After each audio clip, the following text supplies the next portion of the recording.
Eu acho que não tem adjetivo na cobertura, sabe, do que está acontecendo no Brasil. As pessoas têm apenas que ser verdadeiras e contar os fatos como eles são. Ninguém precisa inventar coisíssima nenhuma, até porque não tem ninguém da oposição falando as coisas. O que está acontecendo é que os fatos estão vindo à tona e as pessoas estão começando a perceber que período nefasto da história brasileira nós vivemos. E obviamente que o Emílio Carta, se estivesse hoje sentado na frente da sua máquina, não do computador, da sua máquina, ou na caneta, ele estaria escrevendo, quem sabe, a mais bela história do que aconteceu nos últimos anos no Brasil. Você acha que chega um momento agora... Não, eu não tenho expectativa, querido. A minha expectativa é que o tribunal, sabe, julgue quem está julgando em função dos autos do processo. Ninguém está julgando ninguém pessoalmente, ou seja, tem um processo, tem os autos, tem delações, tem provas, e que a pessoa que está sendo acusada tem o direito à presunção da inocência, ele pode se defender, como eu não pude me defender. E eu não reclamei, eu não fiquei chorando, eu fui à luta. Se é inocente, prove que é inocente. Prove que não tem nada a ver com isso, está de bom tamanho. O que eu espero é isso, é que seja feita justiça, sabe, respeitando o direito da presunção de inocência de quem está sendo julgado. É só isso que eu desejo. Eu desejo para mim e desejo para qualquer inimigo meu. Apenas o direito à presunção de inocência para que o Brasil fique sabendo da verdade e apenas a verdade. Obrigado.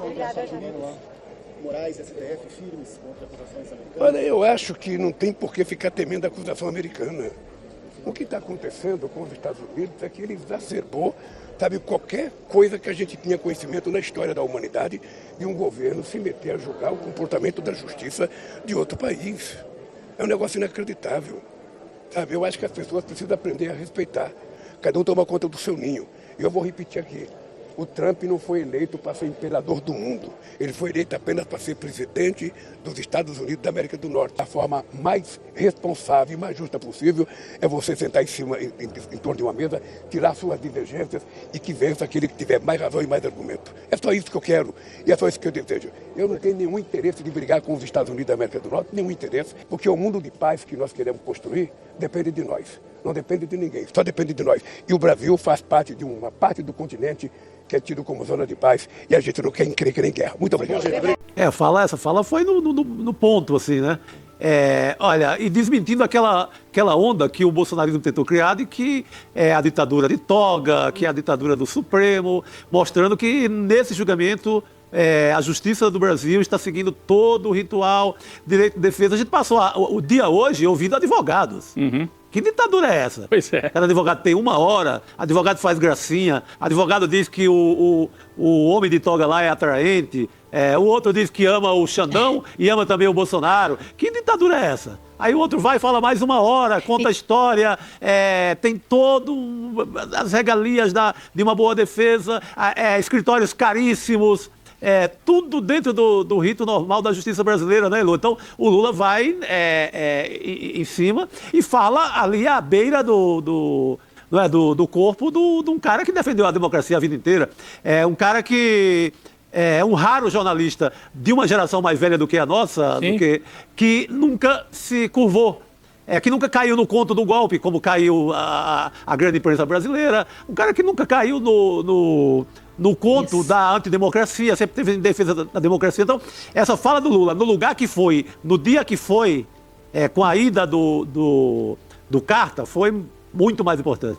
O Mino Carta, né, Elô, foi dos primeiros... Nossa, o Mino e o Ricardo Couto, né, foram dos primeiros a entrevistar o Lula na época que o Lula era sindicalista. E hoje a filha Manuela Carta, Elô, lembrou disso, o Lula ali de pé ao lado do caixão, emocionado, com os olhos marejados. O Lula, a gente sabe que se emociona muito fácil, e a Manuela lembrou. O meu pai foi dos primeiros que viu que estava lá um sindicalista, lá no ABC, na época da ditadura. Era proibido cobrir ali, era complicado. Então, Mino Carta e Ricardo Couto foram dos primeiros que perceberam que ali estava uma novidade no Brasil.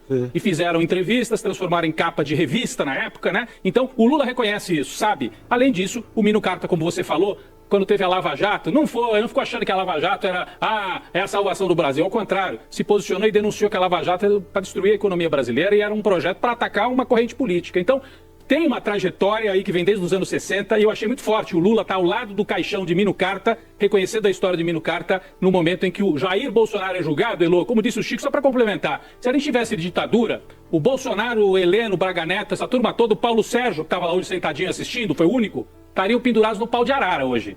Estariam sendo ouvidos pelo torturador, era o máximo que eles iam estar sendo ouvidos. Não pelos juízes, pela imprensa, com advogado, como deve ser. Se fosse ditadura na época deles, na época em que o Lula começou no sindicato, em que o Mino Carter era jornalista e também consolidou a carreira dele, estaria todo mundo pendurado no pau de arara. Então, ditadura, coisa nenhuma. Isso aqui é a democracia que nós conseguimos, que é imperfeita, mas é a democracia que nós temos desde a Constituição de 88, né? Incrível vocês terem colocado dessa maneira o Lula falar onde ele falou, né, homenageando uma pessoa que a vida inteira brigou pelo jornalismo livre, pela liberdade de imprensa, pela democracia, e essas pessoas da extrema-direita que esvaziam de sentido as palavras, esvaziam o que é o sentido de uma ditadura, chamando o que a gente tem hoje de ditadura da toga, o que é um absurdo, o que promove o esquecimento. A tentativa é promover na cabeça das pessoas o esquecimento do que de fato foi a ditadura brasileira de 64 e o que ela fez com a nossa sociedade e com várias famílias, as pessoas que ela desapareceu, que ela assassinou, que ela torturou, as marcas que ela deixou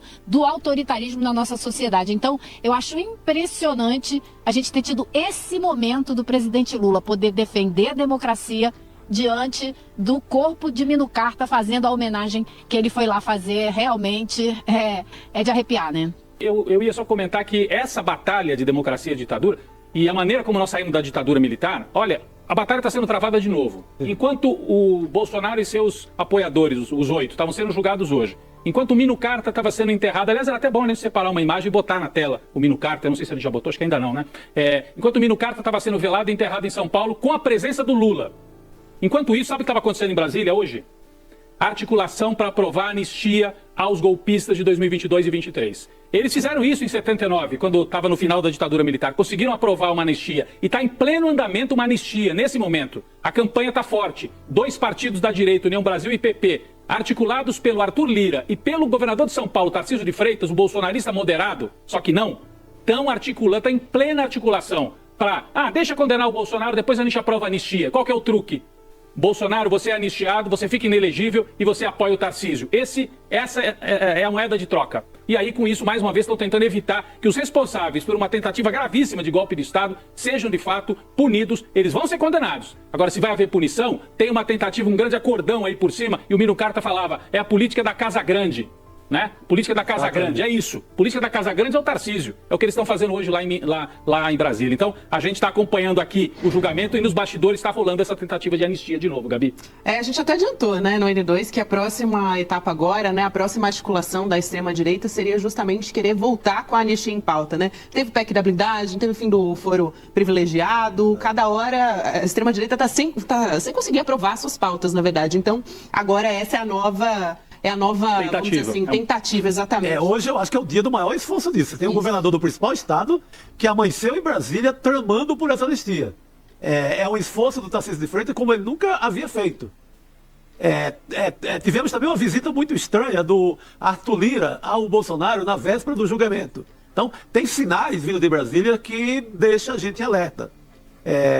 Porque pode realmente estar tramando uma votação. E você entende daquelas votações que acontecem de madrugada, e além de ser de madrugada, agora são votações que acontecem online. Hoje à tarde eu fui lá para o Congresso, porque teve uma coletiva da Federação PP e União Brasil, que agora desembarcou de vez do governo e virou oposição. Eles que têm 4 ministérios no governo de Lula: esportes, turismo, comunicação, integração nacional. Na última reunião ministerial, o presidente Lula cobrou fidelidade, ou então falou que saiam do governo, porque esses partidos já não estavam votando com a base aliada. E hoje foi o anúncio oficial, o anúncio mais rápido que eu vi. Foram segundos, eles dizendo que precisava de coerência e que os ministros têm até o fim desse mês para entregar os cargos, do contrário serão penalizados. E claro, a anistia está em jogo. Agora eles estão livres para votar a anistia e a gente sabe que eles são a maior força política, essa federação. Eles têm 109 deputados no Congresso Nacional, 15 senadores,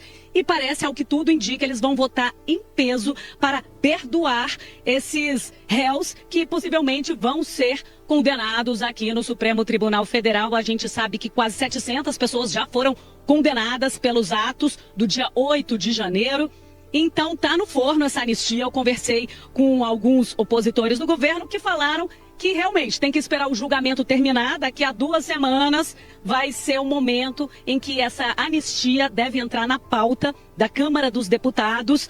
Então tá no forno. Ontem o ex-presidente da Câmara dos Deputados, Arthur Lira, do PP, que é uma força política muito importante dentro do Congresso Nacional, visitou o ex-presidente Jair Bolsonaro e, claro, já costurando tudo aí para apresentar essa anistia, não tenha dúvidas. Agora eu também conversei com o deputado Sanderson, do PP, e ele disse que a proposta é a seguinte: eles vão sim registrar a candidatura com o Bolsonaro para presidente, mesmo estando inelegível até 2030, e vão tentar emplacar mesmo com essa inegibilidade. Aí eu até questionei, mas eu falei, deputado, muito provavelmente Bolsonaro vai estar preso. Aí ele falou, olha, Manuela, não interessa, a gente quer criar um ato político com isso. Eles também confiam em alguma reversão dessa inegibilidade no Tribunal Superior Eleitoral, porque o ministro Nunes Marques assume a presidência, ele que foi indicado pelo então presidente Jair Bolsonaro, terrivelmente evangélico. Mas eu conversei com alguns advogados, alguns especialistas em justiça eleitoral, e eles disseram que não é possível reverter no TSE essa inegibilidade. E que caso realmente eles tentem emplacar essa chapa com Bolsonaro para presidente, quem julga é a justiça eleitoral. E se fosse recorrer, teria que chegar no Supremo se tivesse alguma questão vinculada à constitucionalidade. Então é isso que está em jogo agora no Congresso Nacional. E, claro, também a PEC das prerrogativas, que ainda não foi esquecida. Eles deram tempo, porque pegou muito mal nas redes sociais, foram detonados aí com essa PEC da blindagem, PEC do Alibaba. Então, é esse o cenário que se desenha. E porque o melhor dos mundos para a turma do Centrão, do Ciro Nogueira, essa turma aí que está tendo que explicar algumas coisas, então, Antônio Rueda, esses personagens aí, a gente não vai ouvir falar bastante dessa gente. Mas o melhor dos mundos para eles é anistiado o Bolsonaro, assim ele fica mais calmo, mas inelegível. Então o melhor dos mundos é Bolsonaro anistiado, apoiando o Tarcísio, e Bolsonaro inelegível, sem poder ser candidato. Então eles querem uma operação, a quadratura do círculo quase, né, Gabi? Anistia, mas deixa inelegível. Sabe como é que é? Porque daí o candidato é o Tarcísio. E por isso que o Tarcísio está se jogando de cabeça. Tá lá em Brasília operando nesses últimos dias. A Manu até pode falar mais sobre isso, não sei. É que ela passou o dia no STF, não deve ter tanta informação sobre essa articulação que se deu em outros lugares, não no STF. Mas eu hoje, inclusive, no velório do Mino Carta, conversando com... Havia deputados do PT lá, Zaratini, Rui Falcão, havia ministros, havia o ministro do Trabalho, o Luiz Marinho. Então, estava rolando papo sobre isso. Essa articulação pela anistia, União Brasil, PP. Então eles estão tentando. É o governador se jogando de cabeça nisso, não é, Manu? Exatamente, já prometendo o indulto, né? Porque a anistia é o perdão parlamentar. O indulto é o perdão presidencial, caso ele seja eleito. E também há essa possibilidade, eles estão estudando aí o senador Ciro Nogueira, presidente do PP, como vice. Então está tudo sendo articulado para realmente tirar o Bolsonaro de jogo, manter ele inelegível, porque também tem uma série de desgaste, inclusive do filho dele que está nos Estados Unidos trabalhando contra a economia brasileira, contra o Brasil. E isso, por um lado, é muito desgastante, é difícil defender essa pauta do tarifaço, das sanções. Então, o cenário melhor seria realmente Tarcísio, Ciro Nogueira, e eu conversei com o deputado Sanderson, aí ele falou, tem uma série de candidatos, tem o Tarcísio, tem o Ratinho, tem o Caiado, tem a Michele, mas eu perguntei, qual que é o preferido de vocês? Bolsonaro. O preferido é o Bolsonaro, por isso que a gente vai registrar a candidatura dele, vamos lutar para anistiá-lo, para tentar reverter essa inegibilidade, mas a gente sabe que isso é muito difícil, sim, praticamente impossível. Então, tem que pensar num plano B. Agora, a direita ficar rachada também não facilita, né? Dificulta angariar votos, angariar o capital político da família Bolsonaro. Então, racha não traz votos, né? Divide votos. Então, tudo isso está em jogo nesse momento. Um cenário, uma leitura importante do cenário que está se desenhando, só para não deixar de falar também, né? De reforçar essa questão da lei da ficha limpa, que entra como mais uma dessas investidas, né, dos parlamentares. O Senado aprovou nessa terça-feira durante o julgamento. Hoje eu vou falar de algo que une todos nós, independente de partido. É a transparência pública. Dados oficiais do Diário Oficial de São Paulo, de 22 de agosto, mostram um aumento expressivo no patrimônio de secretários em apenas um ano. Marcos da Costa, da pessoa com deficiência, teve um aumento de 592%. Laís Vita, da comunicação, um crescimento de 333%. E Marcelo Branco, da habitação, saltou de 134%, chegando a mais de 12 milhões. Esses números estão nos documentos públicos. São fatos, não opinião. E agora surge uma proposta preocupante: acabar com a divulgação anual de patrimônio e limitar as declarações só na entrada e saída de carro.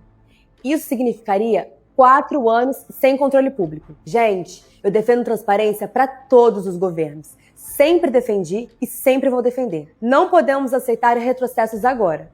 Venham de onde vierem. A transparência não é favor, é direito do cidadão.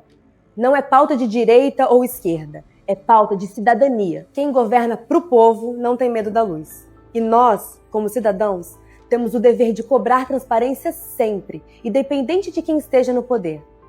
Aliás, deixo claro, onde houver falta de transparência, seja qual esfera for, federal, estadual, municipal, minha posição vai ser sempre a mesma. Transparência não é negociável e ponto. Porque a democracia só se fortalece quando a fiscalização é permanente, imparcial e para todos os níveis de governo. Cobrem seus representantes de todos os partidos por mais transparência. A democracia é nossa responsabilidade e nós vamos exercê-la. Hugo Mota comprou um apartamento de 5 milhões e declarou pagar só 125 mil. Enquanto ele garante seus próprios benefícios, Hugo Mota lidera a PEC da blindagem. Uma regra no Congresso que protege políticos investigados. Ou seja, ele cria regras para se proteger e proteger amigos. Desde 2022, a família dele comprou vários imóveis de luxo, incluindo mansões e fazendas, acumulando riqueza quase de graça. Enquanto isso, brasileiros enfrentam crise e apertos, e ele continua defendendo a blindagem no Congresso. Não é coincidência. A mesma pessoa que pagou quase nada por um apartamento agora quer aprovar uma PEC para não sofrer consequências. Isso é privilégio e impunidade. O povo precisa ver a verdade. Quem paga quase nada por um imóvel de 5 milhões... Olha, eu estou gravando esse vídeo para fazer uma denúncia para você. Para falar sobre um golpe que está sendo arquitetado aqui no Parlamento. No primeiro dia de julgamento do Bolsonaro pelo Supremo Tribunal Federal, num relatório duro do ministro Alexandre de Moraes, numa sustentação inquestionável feita pelo Procurador-Geral da República, Paulo Gonet, que pede a condenação de Jair Bolsonaro e dos outros que estavam envolvidos nessa trama golpista. No momento em que todo o Brasil tem a expectativa de condenação e prisão de Jair Bolsonaro, aqui no Parlamento, com a articulação do governador de São Paulo, Tarcísio de Freitas, os maiores partidos anunciam que, acabado o julgamento, eles vão colocar para votar a anistia de Jair Bolsonaro. É um desrespeito à Constituição Federal, porque já tem decisão do Supremo que diz o seguinte: crime contra Estado Democrático de Direito não é passível de anistia, porque isso é uma cláusula pétrea. Agora é com você. As pesquisas mostram, existe uma grande maioria contra a anistia. Nós não vamos aceitar isso. Se o Congresso decidir ficar contra o povo, se depois da condenação do Bolsonaro, eles optarem por esse caminho, um caminho vergonhoso, de ficar contra a Constituição, para anular tudo, nós vamos mostrar as nossas forças, nas ruas, nas redes, defendendo o Brasil e a nossa democracia. Hoje a gente saiu ainda há pouco da residência oficial, reunião do Colégio de Líderes, chegando aqui na Câmara. E a anistia não será pautada essa semana, mas atenção, há uma mobilização de parte do centrão da extrema-direita para que essa agenda volte na próxima semana. Nós estamos diante do maior julgamento da história do nosso país. Pela primeira vez, um presidente da República e parte da alta cúpula das Forças Armadas estão sentados no banco dos réus, acusados de organização criminosa, de tentativa de golpe de Estado, de ataque ao Estado Democrático de Direito, e eles precisam ser responsabilizados O parlamento não pode colocar em pauta algo que vai fazer uma crise institucional entre o parlamento e o judiciário no meio de um julgamento tão importante. A gente precisa avançar com a isenção de imposto de renda para quem ganha até R$5.000, beneficiando 20 milhões de brasileiros e com a pauta que atenda ao conjunto da população brasileira, ao conjunto dos trabalhadores. Sem anistia, é hora de responsabilizar os golpistas, prender Bolsonaro e avançar no aprofundamento da nossa jovem e frágil democracia. Vamos que vamos. E você, o que achou? Deixe sua opinião nos comentários, curta o vídeo e até a próxima.